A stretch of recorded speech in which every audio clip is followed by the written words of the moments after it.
Click the bell icon to get latest videos from Ekeeda. Hello friends, I welcome you all to this video. We are with chapter 6 of microwave engineering. So far we have gone through the basic details of what exactly the bipolar transistors are and useful for the microwave applications. We have gone through the physical details, the configurations, operating principles, the amplification phenomena, power frequency relationships, and also solved few of the problems based on to them. In the previous video, as we have gone through the understanding of how exactly the heterojunction bipolar transistor is, let us solve a simple problem onto it.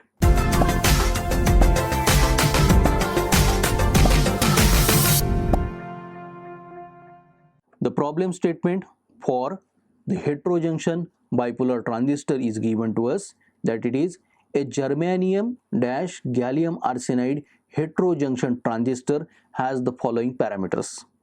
Lattice constants are given for the germanium, denoted by A1 is equal to 5.646 angstroms. For gallium arsenide material, it is denoted by A2, the value is 5.653 in terms of angstroms. Electron affinity is given firstly for the germanium, represented by X1 is equal to 4.0 electron volts, and for gallium arsenide material we have representation by X2, that is equal to 4.07 electron volts. The energy gap, the energy band gap, we can say for germanium represented as E suffix G1 is equal to 0.80 electron volts is given to us. And lastly, for the gallium arsenide material, it is represented as E suffix G2 with the value 1.43 electron volts.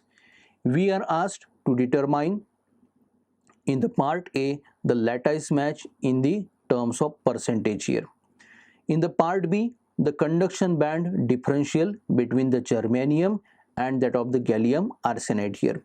In the part C, the valence band differential between the germanium and gallium arsenide. So to look at the problem statement, it is very clear that there are two types of semiconductor materials. Those are germanium and gallium arsenide. So hence we call such a type of transistor, bipolar type, to be the heterojunction transistor. So all the given details are very much clear to us. Let us have a look on solving parts A, B and C. To see the given details of lattice constant along with the electron affinity, energy gap represented for both the materials, it is very clear for the answer of part A. So for answer of part A, we give it as the lattice match with the observed values is less than or is within 1%. It is in terms of percentage we had been asked, so this is the answer here. Now for the part B here, in the part B we require the conduction band differential between the germanium and gallium arsenide. This portion is covered here. So for the difference here we have for part B the conduction band difference represented by delta capital E suffix C for the conduction band.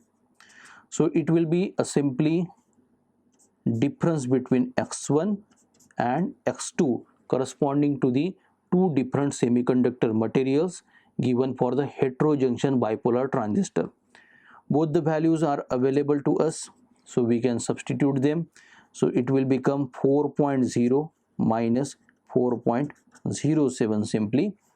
So it will be 0.07 in negation, and as both the values were given in terms of electron volts, the difference is also in terms of electron volts. So the difference of the energies with respect to the conduction band, that we have minus 0.07 electron volts. So now after the answers for part A and part B, we require the valence band differential between the germanium and gallium arsenide. So after the conduction band difference, the valence band difference can be denoted simply by capital E suffix V here. So this will be the difference of the given energy levels Eg2 minus Eg1 minus that of the conduction band difference, that is delta of capital E suffix C here. So this is the computed answer and these are the given details. So we substitute 1.43 minus 0.8 minus of 0.07.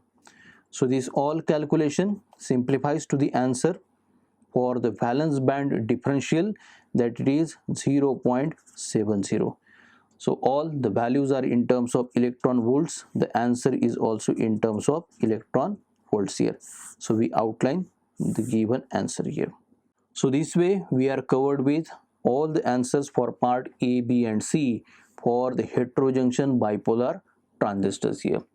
By the next lecture we shall be solving another problem onto the same kind of topic, heterojunction bipolar transistor. For such more problems and more knowledge of microwave engineering and another subjects, you can subscribe to Ekeeda channel. Thank you.